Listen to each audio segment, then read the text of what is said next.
এই হাদিসটি পড়ার সময় প্রতিটি মুসলিমের হাঁটু গেড়ে বসা উচিত, আল্লাহর ভয় ও শ্রদ্ধার কারণে। হাদিসটি শক্তিশালী এবং ভীতিকর।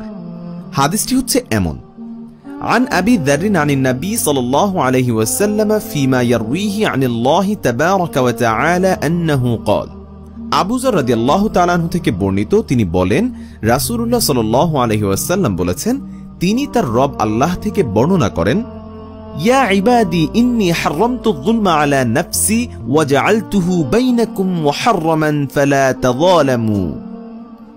হে আমার বান্দাগণ, আমি নিজের উপর জুলুম হারাম করেছি এবং তোমাদের মধ্যেও একে হারাম করেছি, সুতরাং তোমরা একে অপরের ওপর জুলুম করো না। ইয়া ইবাদি কুল্লুকুম দাল্লুন ইল্লা মান হাদাইতুহু ফাস্তাহদুনি আহদিকুম।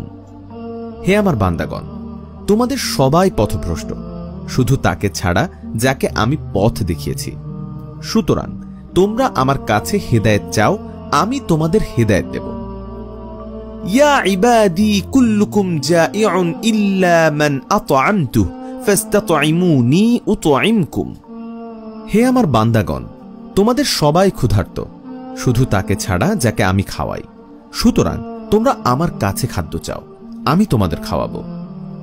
ইয়া ইবাদি কুল্লুকুম আরিন ইল্লা মান কাসাউতু ফাস্তাকসুনি আকসুকুম।